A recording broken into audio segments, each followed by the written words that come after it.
tatapusin ang aking speech. Pakinggan niyo po itong kwento ko sa inyo, maiksi lamang po ito. Gusto ko lamang po ituloy yung principle of non-violence. Mahatma Gandhi, 1869 to 1948, was not a ruler of nations, nor did he have any scientific gift.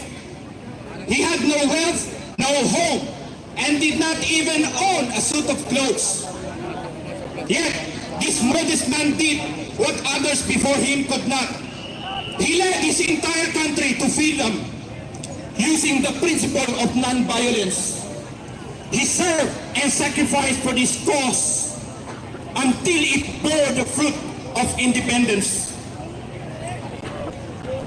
He came by power by inducing over 200 million people to coordinate mind and body in a spirit of harmony for a definite purpose: freedom through non-violence. In history, the majority of national heroes are warriors. But Gandhi ended British rule over his native India without striking a single blow. Walang rahas. 200 million people, mas marami sa atin. Pero nakamit ni Gandhi ang kanyang mitiin na kalayaan. In history, the majority of national heroes are warriors, but Gandhi ended British rule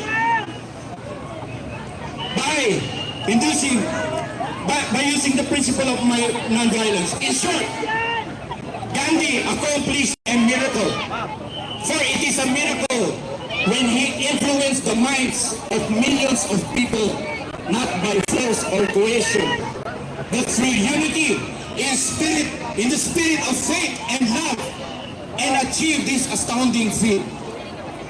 His good traits gained him a tremendous voice of influence that led to India's independence. Some observers call him a master politician. Some believe him to be a saint. But to the millions of Hindus, he was their beloved Mahatma, meaning great soul. So yan po, dyan na po magtatapos ang aking speech, mga kapatid. Atin po ay sigaw, Duterte! Duterte!